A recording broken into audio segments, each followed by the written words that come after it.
Kepala BUMN Erick Thohir memastikan jika proses pengerjaan jembatan layang atau flyover di kawasan Sitinjau Lawik, Kota Padang, Sumatera Barat tetap akan dikerjakan tahun 2023 mendatang.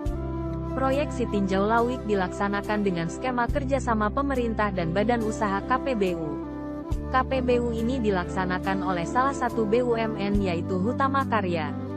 HK membangun proyek tersebut untuk mengurai persoalan lalu lintas antara Padang Solo, Sumatera Barat.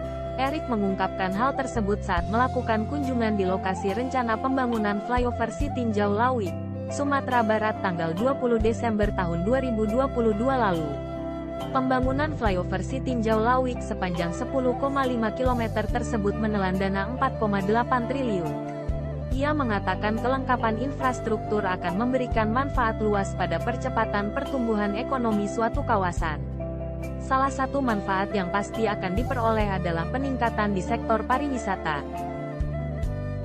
Sementara itu anggota DPR RI Andre Rosiade menyebutkan, dengan adanya dukungan tersebut, tentu saja sangat membantu masyarakat Sumatera Barat.